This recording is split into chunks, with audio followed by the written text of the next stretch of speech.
gals? Nary here from Drake Wayne Gaming. Send me on Twitter, The Gaming Dragon. Today I'm coming back at you another Let's Play episode of Shelter. So yeah, before we jump into it, just want to let y'all know that our Patreon is now for as little as $5. Y'all can help support the channel, get some awesome rewards like permanent access to our community Discord server and full access to upcoming not safe for work videos.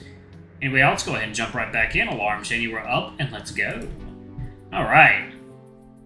I love unsealing luxurious items like that, but I also feel a bit guilty when I do, because a lot of beauty is irreversibly lost at the same time. It's a nice bottle, yeah. Come on, open it, that's what it's for! I know, but once it's unsealed, it's spoiled forever.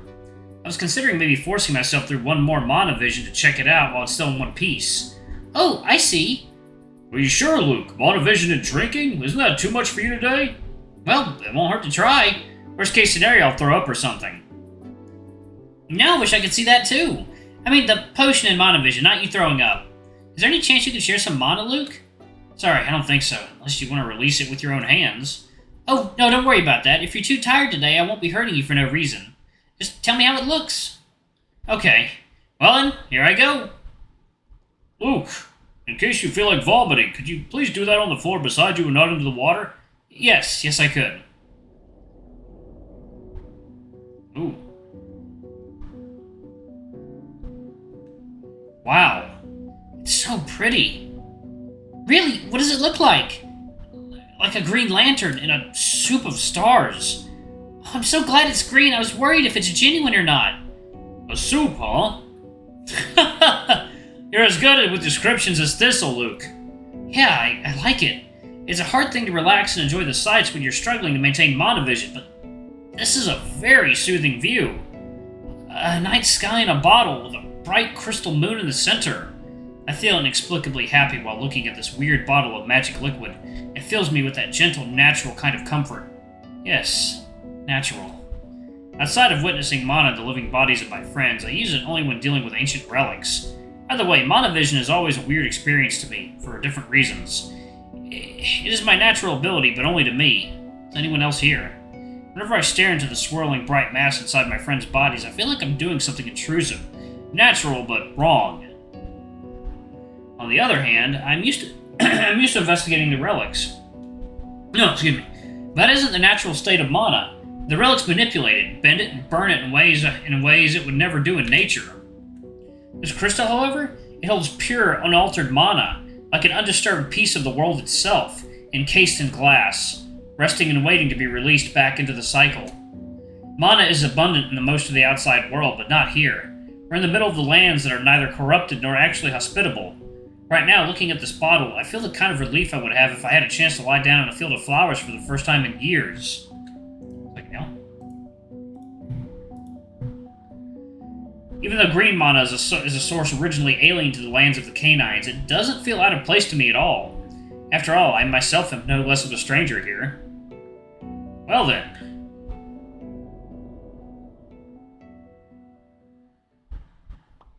I grab the decorative crystal stopper and pull it out of the decanter. The moment I do, vapors of fresh magical energy tickle over my skin, giving me goosebumps. However, since we're still inside shelter and mana gets pulled out into the numerous relics here, the vapors don't have the chance to linger long. I probably should keep the decanter open longer than necessary, or all the mana will evaporate. I pour myself a full shot glass of the liquid and pass the container to Max. The alcohol itself has a rich green tint to it. Judging by the strong, grassy smell, it must be herbal-based. It smells weird. Well then, cheers! I close my eyes and start drinking the shot cautiously. However, I stop midway. I flinch when the taste proves to be just as weird as the smell. It tastes like drinking fermented soup of grass, tree bark, and soil. My mouth feels dirty. Ugh! Come on, Luke! You won't have enough mana to crack the seal if you don't finish even one shot. Chug! Chug! Chug! I raise my index finger to ask them to stay quiet while I try to muster the strength to finish the shot. I can't, though. I really don't like it. I wait for the lingering aftertaste to subside so I can maybe ask Rune to do a truth option for him instead. But the moment I think that the torture is over, something changes. The aftertaste, instead of disappearing, grows stronger, along with the feeling of warmth over my throat. Really, it doesn't feel as bad anymore. I savor the same flavors, but I start noticing new dimensions to them. Like a terrible noise slowly turning into a pleasant harmony. Without thinking much, I chug the rest of the shot. I go through the same path, but I see it differently now. My mouth gets filled with a soothing mix of spicy, floral, herbal flavors, with a hint of honey-like sweetness and a new layer of aroma that wasn't as prominent before, reminding me of burned wood. It keeps the sharper elements of the composition toned down. I enjoy the warmth caressing my mouth and throat, as this single shot leads me through a gradient of rich experiences, like an inspired poem. This is not at all what I expected. You know, I could go for another. Tastes like crap at first, but once the mana changes your taste, it's like becoming one with the forest? Something like that, yeah. That's some high-class experience. Not at all like our plebeian tavern booze. I haven't had a rodent in a bottle yet. You'll have to try. You'll have the chance to try. Yeah, in the meantime, let's not keep Rune waiting. I swim towards the spot in the wall that Burry investigated and marked. The real challenge starts now. You know, I really don't remember what I have there exactly. Any requests? Keywords? I know. How about the most embarrassing item you have? You know, a dildo or something like that. Okay, let's try that. There we go. Ugh. I put my right hand on the wall over Burry's mark and concentrate. I can feel the presence of alien mana inside me, the mana of the rodent kin. It runs through my spirit and remains mostly neutral to my body. Right now it only gives me a slight buzz and bends my senses a little, but that's nothing major. That's how most of the... One second, y'all. Give me one moment. Let me save it anyway. Yeah, 1 second, y'all. Alright, y'all. Sorry about that. That was my dad. Just checking up on me. Alright. That's how most of that drink's target demographic would experience it. Just as a frivolous, hedonistic whim of the moment. Well, not like we're any better. But we, as the experienced magic users, can use it for much more than that. I take a deep breath and start burning the charge of rodent mana inside me. My heartbeat quickens, my focus jumps between different thoughts and the elements of my environment. My skin becomes more sensitive, and I can't ignore the dozens of little sensations over the different parts of my body. I'm awakening my whole body and spirit to the physicality and perception of the rodent race. Strangely, that isn't that hard for me to do. When it comes to interracial magic, different people have different affinities for different mana types. But somehow, using rodent mana always came pretty naturally to me. Earth, eternity, containment, stillness. Those concepts always spoke to me, and the rodent racial ability is weirdly intuitive to my mind. The powers of humanity focus on perceiving the truth of all things. The canines find strength in interpersonal connections. The rodents? They're the most in touch with the material aspects of the world itself. The world gives as much as it takes away. Nothing is lost into nothingness. The sum of all matter in the world remains unchanged at all times. The rodents can dip into that cycle to give and borrow from the world. Using the spirit's uniqueness as the key, they can lock and access a holding seal to keep these treasures safe, and release them in the time of the greatest need. I have a vault like that too. And as rusty as the key you might have gotten, the seal still breaks under my fingers. Ooh. Oh damn, I actually got something! Oh wow, that's big! A big black... You naughty boy, Luke! After a moment of trying to imagine phallic shapes, as per Rune's request, I feel my fingers grabbing at something big, hard, and bulbous. I slowly start pulling it out of the wall, and its length and thickness make my heart sink in embarrassment. I don't even need to look at Rune to know that he's smirking right now. I push my feet against the wall and pull the whole item until the whole item finally pops out. Oh my god! It's a big, long, black... Is that a monster bone? Yep, I was thinking about dicks, and this was the closest shape I could latch onto.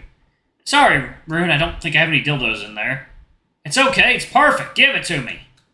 I pass the husky the bone, and he immediately starts munching on it. It's dry and hard, but he still looks like he has a blast of biting all over it. There you go. I wonder why the dogs like munching on bones so much. Is that good for their teeth? Sorry, you want a bite?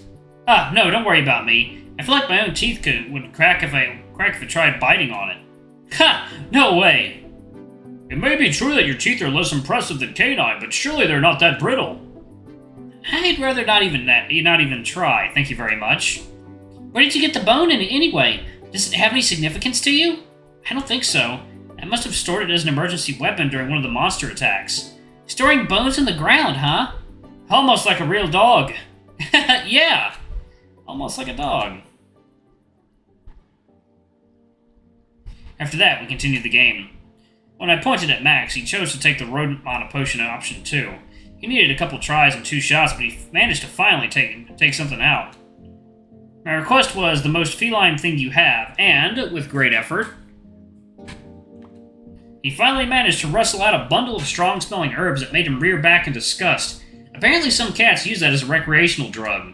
When Max asked Burry next, he requested a back massage as well. He looked exactly as satisfied with that as Burry was when he received his. Rune was asked next and chose the tribute option. Burry's cue was, procure the lightest and most innocent item you have stored. After 2 shots of the potion, but with less effort than Max, he took out an envelope. When he got it in his hand, he first gasped, and then maybe it made a loud, high-pitched yelp of sudden realization. Despite Burry's innocent request, the envelope made Rune cower in embarrassment. He said he received it from his subordinate in the army a few years ago, before they were sent to a suicide mission. Rune made an oath to deliver the letter to that soldier's lover back home. In the fever of battle, Rune used a charge of rodent wanted to store the envelope inside his holding cell where it would be kept safe. Items sealed away in the ground don't age and can't get damaged. However, by the time the campaign ended, he completely forgot about the promise. Rune tried to turn it into a joke, but it was clear he was embarrassed and felt guilty about that. Since that was a tribute for Burry, he took the envelope from the Husky and promised to find a trusted traveling merchant in Morzeburg to deliver the envelope in his stead. That brought relief back on Rune's muzzle. When Burry was pointed out as the next one to make his choice in the game, we encouraged him to try the mana potion option as well, and he decided to give it a try. However, as hard as he tried, he wasn't able to take anything out. He was the one who found the spot in the wall to connect with the Earth Forest, but when it came to actually using rodent magic, he just seemed to be unable to initiate it. He drank 1 shot, and another, and yet 2 more. With most of the bottle already empty, he still couldn't do it. It didn't seem like anything that could be solved with simply chugging more mana. Forgive me. Forgive me, I may be too tired and too intoxicated to do that after all. It's okay, sit down and relax, Burry. There you go.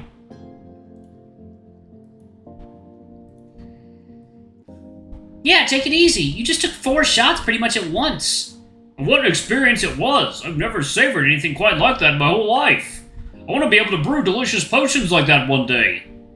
Are you sure you couldn't open the seal? Maybe you just wanted to drink more, eh? I would never deceive you like that. Ha! I know. Still, the matter of the game rules remains. What is your trick, Rune? Ha ha ha. Well then. Rune pats the spot by his side. Burry gives him a cautious glare, but ultimately follows and sits down by him. Rune's tail wags at that. Okay, I am here. A woo! A woo to you too. For your trick. How about you lend me? What? You know. Rune's tail wags even more when he touches his own mouth. Here. Burry stares at Rune with his mouth agape. He struggles to come up with a proper response, and he gives me a nervous glance. I should have expected something of this sort from you. Rune keeps wagging his tail. I get a growing desire to slap that smug grin off his cute fluffy muzzle. Ah! I'm not okay with that. I touch my lips with the memories of my kiss with Burry still fresh in my mind. Even though he was the one who suggested that, I still felt nervous and unsure about that kiss. Like we did something we shouldn't. And now Rune orders that just for fun? Alright, I'm going to go ahead and pause it right there. Thank you all so much for watching. Don't forget to like, comment, subscribe, ring that notification bell, and check out our Patreon if you can. It always helps. Anyway, before I head off, I'm going to give a quick shout out to our lovely bronze tier patrons. Thank you all for all you do for the channel. We greatly appreciate your support. Thank you to our silver tier patron, Cade Silvermoon. Thank you for going a bit above and beyond. It's greatly appreciated. And thank you to our gold tier patron, Amr. You're awesome. We love you. Thank you for subbing to our ultimate tier. Anyway, if y'all want to get your names in the credits and get access to our not safe for work content as little as $5. I love you all, and I shall see y'all in the next video. Bye-bye!